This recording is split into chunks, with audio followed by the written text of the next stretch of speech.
Assalamualaikum warahmatullahi wabarakatuh. Selamat datang di channel Take Home. Masih bersama saya Abdul Hasan. Pada video kali ini kita akan belajar tentang peluang kejadian majemuk. Ini merupakan video kedua dari rangkaian video tentang peluang, di mana pada video pertama kita sudah membahas tentang definisi peluang, peluang suatu kejadian, serta tentang frekuensi harapan. Kalian yang belum nonton video pertama, silakan ditonton dulu video pertama. Linknya sudah saya sematkan di deskripsi. Langsung saja kita bahas materinya. Kejadian majemuk. Kita pahami dulu apa itu kejadian majemuk. Majemuk itu artinya banyak. Jadi kejadian majemuk adalah kejadian baru yang dibentuk oleh dua kejadian atau lebih yang dihubungkan dengan kata dan atau dengan kata atau. Kita langsung ke contoh kejadian majemuk. Sebuah dadu merah dan sebuah dadu putih dilantunkan serentak satu kali. Tentukan peluang munculnya angka 3 pada dadu merah dan angka 5 pada dadu putih. Pada kasus ini, pada contoh soal ini, secara sederhana kita sudah bisa mengidentifikasi dua kejadian. Yang pertama adalah kejadian munculnya angka 3 pada dadu merah dan angka 5 pada dadu putih. Nah, sementara yang ditanyakan pada soal adalah kejadian munculnya angka 3 pada dadu merah atau angka 5 pada dadu putih. Jadi, kalau munculnya angka 3 pada dadu merah kita sebut kejadian A, kemudian munculnya angka 5 pada dadu putih kita sebut kejadian B, maka kejadian A atau B merupakan sebuah kejadian baru. Di mana soal ini menanyakan peluang kejadian A atau B. Ini yang dimaksud dengan kejadian majemuk. Nah, kejadian majemuk itu kemudian dalam ilmu peluang dinotasikan dengan notasi seperti ini. P buka kurung A gabungan B, atau kalau pada ilmu peluang dibacanya peluang A atau B. Apa saja yang akan kita pelajari pada materi peluang majemuk kali ini? Yang pertama adalah penjumlahan peluang dan yang kedua adalah perkalian peluang. Jadi peluang majemuk itu akan dikategorikan menjadi dua kategori. Yang pertama kategori penjumlahan peluang dan yang kedua adalah kategori perkalian peluang. Penjumlahan peluang dilambangkan dengan lambang gabungan atau dibaca atau pada materi peluang. Sementara perkalian peluang dilambangkan dengan lambang irisan atau kita bacanya dan kalau pada materi peluang. Penjumlahan peluang dibedakan menjadi dua macam, yaitu ada peluang saling lepas dan ada peluang saling tidak atau peluang tidak saling lepas. Sementara perkalian peluang juga dibedakan menjadi dua, yaitu ada peluang saling bebas dan ada peluang bersyarat. Kita langsung saja kepada materi pertama, yaitu kejadian saling lepas. Dua kejadian dikatakan saling lepas apabila tidak saling terkait atau tidak membentuk irisan. Jadi kata kuncinya adalah tidak saling terkait atau tidak membentuk irisan. Peluang kejadian saling lepas merupakan penjumlahan peluang dan dilambangkan dengan lambang seperti huruf U atau lambang gabungan yang dibaca atau kalau pada materinya begini. Dua buah dadu dilambungkan serentak bersamaan. Tentukan peluang munculnya angka berjumlah 4 atau angka berjumlah 10. Nah, penyelesaiannya kita harus tahu dulu ketika dua buah dadu dilambungkan bersamaan, maka semua kemungkinannya adalah yang tampil pada tabel berikut. Bisa jadi dadu pertama muncul angka 1, dadu kedua muncul angka 1, dadu pertama muncul angka 1, dadu kedua muncul angka 2, dan seterusnya sampai dadu pertama muncul angka 6, dan dadu kedua muncul angka 6 juga. Dari tabel tadi kita ketahui bahwasanya total kemungkinan yang mungkin ketika kita melambungkan dua buah dadu adalah 36. Atau dengan kata lain ruang sampelnya ada 36. Ruang sampel itu dinotasikan dengan NS.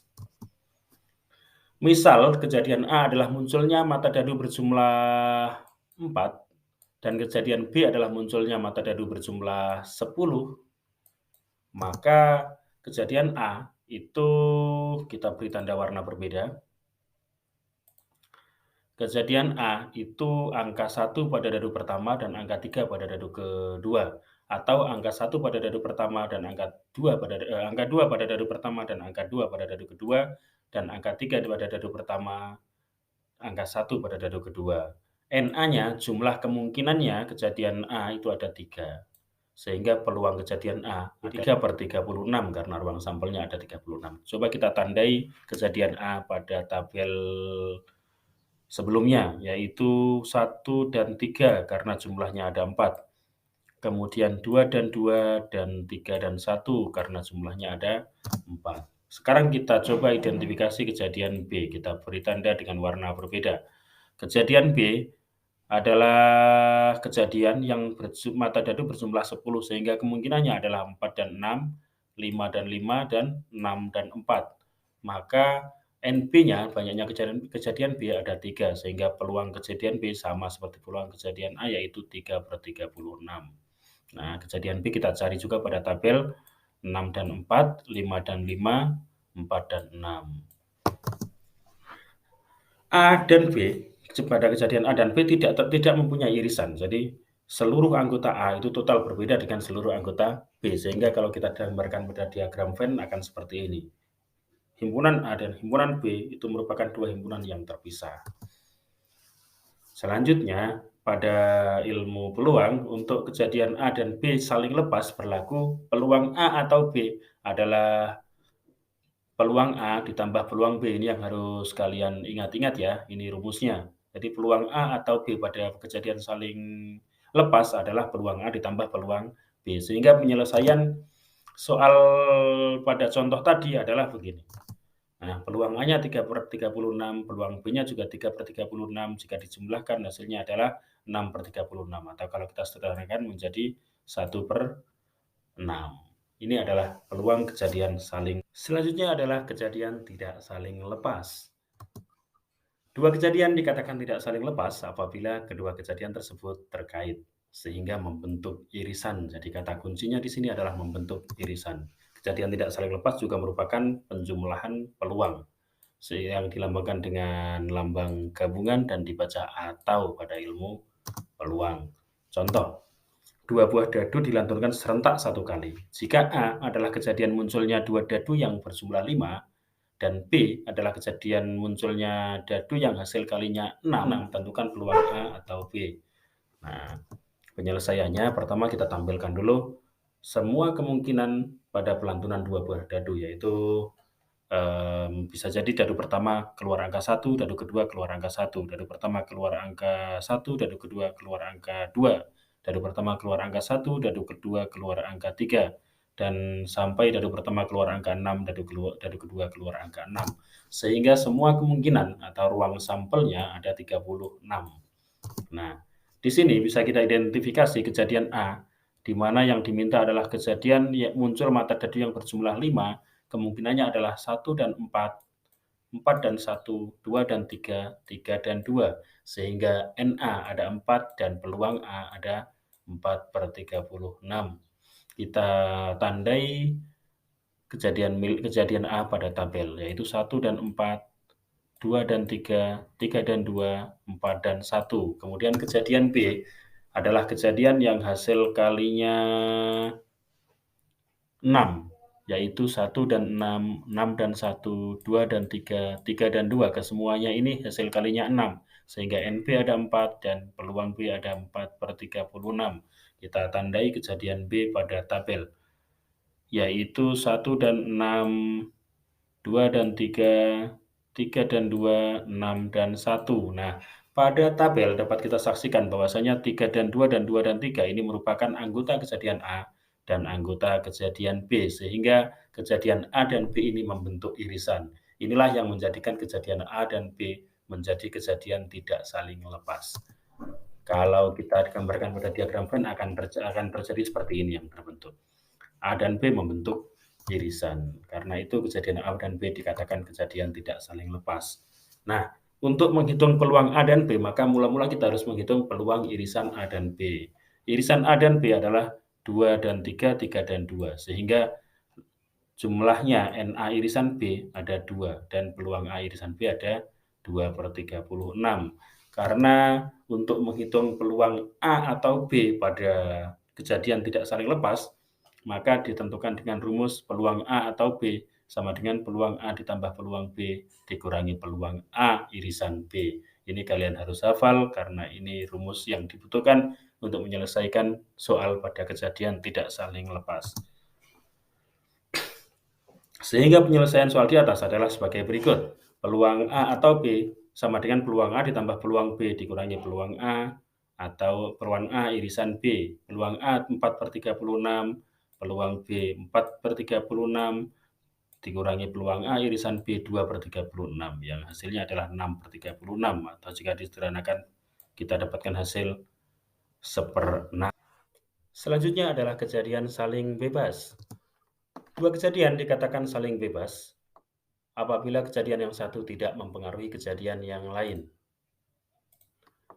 Jadi di sini kata kuncinya adalah tidak mempengaruhi. Tidak mempengaruhi. Kejadian saling bebas merupakan perkalian peluang yang dilambangkan dengan lambang irisan dan dibaca dan. Ada dua kondisi di mana dua kejadian dikatakan saling bebas. Mohon diperhatikan karena ini agak sedikit membingungkan. Seringkali di bagian ini kita merasa kebingungan memahami materi peluang kejadian majmuk. Jadi kondisi pertama, dua kejadian terjadi berturut-turut, tetapi kejadian pertama tidak mempengaruhi peluang kejadian kedua. Contohnya, terdapat 6 siswa laki-laki dan 6 siswa perempuan di dalam kelas. Jika akan diambil berturut-turut 2 siswa untuk mendapatkan hadiah dengan setiap siswa bisa mendapatkan hadiah 2 kali, tentukan peluang terpilihnya siswa laki-laki pada pemilihan pertama dan terpilihnya siswa perempuan pada pemilihan kedua. Pada contoh soal ini yang perlu kita perhatikan adalah setiap siswa bisa mendapatkan hadiah 2 kali. Artinya setelah dipilih satu siswa mendapat hadiah, kemudian kejadian kedua itu peluangnya sama, karena siswa yang bersangkutan yang sudah mendapat hadiah pada pemilihan pertama itu bisa terpilih lagi pada pemilihan kedua. Sehingga penjelasannya, karena siswa yang sudah terpilih pada pemilihan pertama dapat terpilih kembali pada pemilihan kedua, maka kejadian pertama tidak mempengaruhi peluang kejadian kedua. Karena itu, kedua kejadian ini dikatakan kejadian saling bebas. Ini konteks kondisi pertama untuk kejadian. Sekarang kita pahami kondisi kedua. Pada kondisi kedua, dua kejadian terjadi bersamaan atau serentak, tetapi kejadian yang satu tidak mempengaruhi peluang kejadian yang lain. Kalau tadi pada kondisi pertama, dua kejadian terjadi berturut-turut, maka pada kondisi kedua ini, dua kejadian terjadi serentak. Contohnya, sebuah dadu dan sebuah koin dilantunkan secara bersamaan satu kali. Tentukan peluang munculnya mata dadu genap pada dadu, genap pada dadu, dan gambar pada koin. Penjelasannya, misal kejadian A adalah munculnya mata dadu genap, dan kejadian B adalah munculnya gambar, maka kejadian A dan B adalah kejadian saling bebas, karena hasil kejadian A tidak mempengaruhi hasil kejadian B. Kedua kejadian tersebut merupakan kejadian majmuk saling bebas. Karena di samping itu, karena dihubungkan dengan kata hubung dan. Tapi kejadian ini apabila dihubungkan dengan kata hubung atau, maka dia menjadi penjumlahan pecahan. Jadi kemungkinannya bisa jadi kejadian tersebut saling lepas atau kejadian tidak saling lepas. Namun pada soal ini karena dihubungkan dengan kata hubung dan, maka dia kejadian saling bebas. Untuk dua kejadian saling bebas berlaku peluang A dan B adalah peluang A dikali peluang B. Sekarang kita bahas penyelesaian soal dari dua contoh pada kondisi yang berbeda untuk kejadian saling bebas tadi. Kondisi pertama, penyelesaiannya adalah misal A adalah kejadian terpilihnya siswa laki-laki pada pemilihan pertama dan B adalah kejadian terpilihnya siswa perempuan pada pemilihan kedua, maka peluang A adalah 6/12, di mana terdapat 6 siswa laki-laki dan 12 dari total 12 siswa, atau kalau kita sederhanakan menjadi 1/2. Sementara peluang B karena tidak dipengaruhi oleh peluang A adalah sama, yaitu 6/12 atau 1/2. Sehingga peluang A dan B adalah peluang A dikali peluang B, yaitu setengah dikali setengah, hasilnya adalah 1/4. Jadi peluang terpilihnya siswa laki-laki pada pemilihan pertama dan perempuan pada pemilihan kedua adalah 1/4 pada kejadian yang pertama. Selanjutnya kita bahas penyelesaian kondisi 2. Dua kejadian terjadi bersamaan atau serentak, tetapi kejadian yang satu tidak mempengaruhi kejadian yang lain. Penyelesaiannya adalah hasil pelemparan sebuah dadu dan sebuah koin dapat dilihat pada tabel berikut. Nah, ketika kita melemparkan sebuah dadu dan sebuah koin bersamaan atau serentak, maka semua kemungkinannya ini. Angka pada koin dan 1 pada dadu, angka pada koin dan 2 pada dadu, dan seterusnya sampai gambar pada koin dan 6 pada dadu. Sehingga ruang sampelnya ada 12. Misal kejadian A adalah kejadian muncul mata dadu genap dan B adalah kejadian muncul gambar, maka kejadian A adalah ini, semua kemungkinan kejadian A. A2, A4, A6, G2, G4, G6. Sehingga banyaknya A ada 6 dan peluang A adalah 6/12. Sementara kejadian B adalah munculnya gambar, maka kemungkinannya juga ada 6. Gambar 1, gambar 2, gambar 3, dan seterusnya sampai gambar dan 6. Sehingga kemungkinannya ada 6 dan peluangnya 6/12. Maka peluang A dan B adalah peluang A dikali peluang B yang setengah dikali setengah, hasilnya ada 1/4. Jadi peluang muncul mata dadu genap dan gambar pada koin adalah 1/4. Saya sengaja membuat angka yang sama pada kedua contoh ini agar fokus kita lebih pada memahami dua kondisi tersebut. Karena pada soal contoh kondisi kedua ini, apabila yang digunakan adalah kata hubung atau, maka dia menjadi penjumlahan peluang, bukan lagi perkalian peluang. Sehingga kemungkinannya bisa jadi kemungkinan peluang saling lepas atau peluang kejadian tidak saling. Baik, kita lanjutkan ke kejadian selanjutnya, yaitu peluang kejadian bersyarat. Apabila dua kejadian terjadi berturut-turut, tetapi kejadian pertama mempengaruhi peluang kejadian kedua, maka kejadian tersebut dikatakan kejadian bersyarat. Jadi kalau ini erat kaitannya dengan kejadian bebas tadi, karena bedanya kalau kejadian bersyarat, dia kejadian pertama mempengaruhi kejadian kedua. Contoh, kita masih menggunakan konteks contoh yang sama, yaitu terdapat 6 siswa laki-laki dan 6 siswa perempuan di dalam kelas.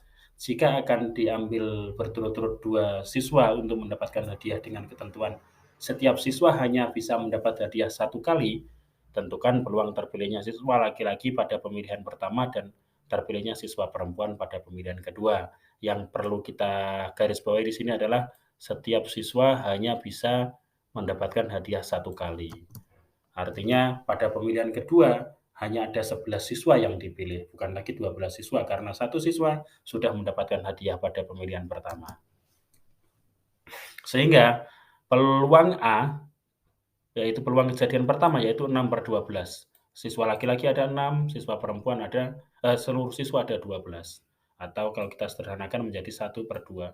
Sementara karena 1 siswa laki-laki sudah tidak bisa dipilih lagi, sehingga peluang B setelah A, kita perhatikan B setelah A, dinotasikan dengan peluang B garis A adalah 6/11. Karena jumlah perempuan ada 6, sementara total yang dipilih tinggal ada 11. Kejadian ini merupakan kejadian bersyarat, karena kejadian pertama mempengaruhi hasil kejadian kedua. Nah, jika A dan B adalah kejadian bersyarat, maka berlaku peluang A dan B adalah peluang A dikali peluang peluang B setelah A. Di mana peluang B garis A dibaca peluang kejadian B setelah kejadian A. Sehingga penyelesaian pada soal tadi, pada contoh soal tadi adalah peluang A dan B adalah peluang A dikali peluang B setelah A. Sehingga peluang A ada setengah, peluang B setelah A ada 6/22. Apabila dikalikan ada 6/11 maksud saya. Apabila dikalikan ada 6/22 dan disederhanakan menjadi 6/11. Itu adalah peluang kejadian bersyarat. Jadi peluang terpilihnya siswa laki-laki pada pemilihan pertama dan perempuan pada pemilihan kedua adalah 3/11. Saya berikan satu contoh lagi, di mana pada contoh ini kita akan memahami, kita turunkan menjadi keempat jenis kejadian dari satu konteks permasalahan. Sehingga kita bisa lebih mudah mengcompare dan membedakan antara satu jenis kejadian dengan kejadian yang lain. Formasi manajemen dari 200 orang eksekutif suatu perusahaan ditunjukkan sebagai berikut. Eksekutif puncak ada 18 pria dan 2 wanita. Eksekutif menengah ada 36 pria dan 24 wanita. Dan eksekutif bawah ada 24 pria dan 96 wanita. Nah, dari contoh di atas saya akan memberikan contoh bagaimana kita menurunkannya menjadi kejadian saling lepas, kejadian tidak saling lepas, kejadian saling bebas, dan kejadian bersyarat. Pertama, kejadian saling lepas. Jika dari 200 orang tersebut akan dipilih 1 orang untuk mendapatkan promosi jabatan, tentukan peluang yang terpilih adalah eksekutif pria eksekutif puncak pria atau eksekutif puncak wanita. Kejadian A adalah eksekutif puncak pria yang ada 18 orang.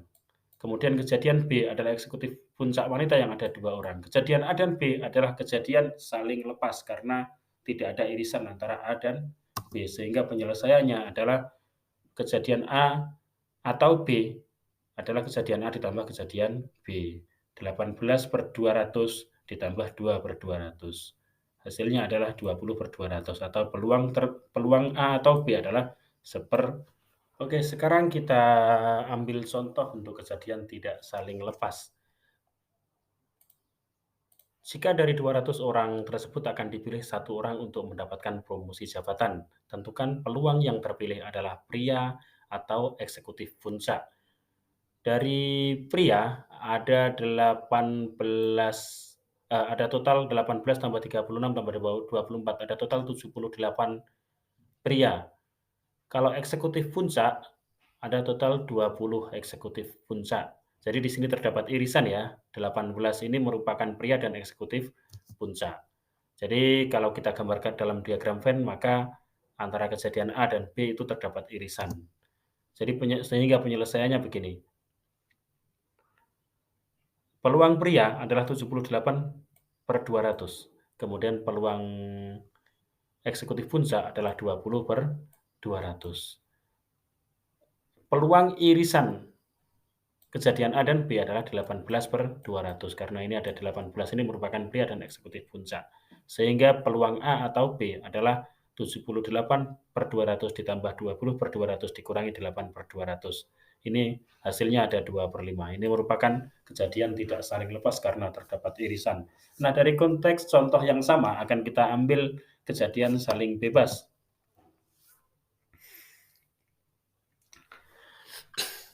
Jika dari 200 orang tersebut akan dipilih berturut-turut 2 orang untuk mendapatkan promosi hadiah dengan ketentuan setiap orang dapat terpilih 2 kali, jadi akan mendapatkan hadiah. Tapi setiap orang dapat terpilih 2 kali, sehingga pemilihan kedua tidak dipengaruhi oleh pemilihan pertama. Tentukan peluang yang terpilih adalah eksekutif puncak pria pada pemilihan pertama dan eksekutif puncak wanita pada pemilihan kedua. Nah, contoh penyelesaiannya begini. Jadi kejadian A adalah eksekutif puncak pria dan kejadian B adalah eksekutif puncak wanita.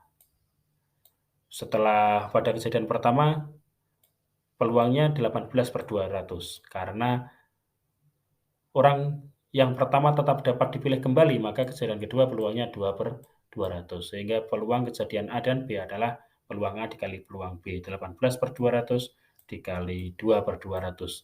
Hasilnya ada 36/40.000 atau kalau disederhanakan menjadi 9/10.000. Sekarang yang terakhir kita ambil konteks untuk kejadian bersyarat.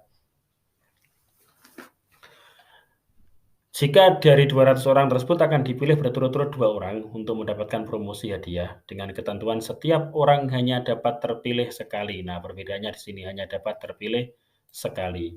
Tentukan peluang yang terpilih adalah eksekutif puncak pria pada pemilihan pertama dan eksekutif puncak wanita pada pemilihan kedua. Maka penyelesaiannya adalah sama untuk pemilihan pertama dengan kejadian saling bebas tadi peluangnya adalah 8/200, kemudian pada pemilihan kedua ini yang berbeda. Karena 1 orang sudah terpilih pada pemilihan pertama dan tidak dapat terpilih lagi, maka peluangnya hanya 2/199. Sehingga peluang A dan B adalah peluang A dikali peluang B setelah kejadian A, yaitu 18/200 dikali 2/199. Atau kalau dikalikan hasilnya menjadi 9/9.950. Demikian penjelasan materi tentang peluang kejadian majmuk. Jika ada yang merasa kurang jelas, silakan ditanyakan di kolom komentar. Jika ada kritik dan saran juga silakan disampaikan di kolom komentar. Selanjutnya berikut saya berikan latihan soal. Ada 3 soal untuk melatih kemampuan kita supaya kalian yang sudah menyimak video ini bisa mengukur diri apakah sudah benar-benar mampu memahami materinya atau belum. Silakan kalau ada pertanyaan atau mau konsultasi materi, mau punya soal untuk diselesaikan, silakan sampaikan di kolom komentar. Nanti kita bahas insyaallah pada video-video berikutnya. Latihan ini juga nanti akan kita bahas penyelesaiannya pada video berikutnya. Demikian video tentang peluang kejadian majemuk hari ini. Mudah-mudahan bermanfaat. Semoga kalian semua sehat selalu. Assalamualaikum warahmatullahi wabarakatuh. Thank you for watching. Don't forget to subscribe, like, and share.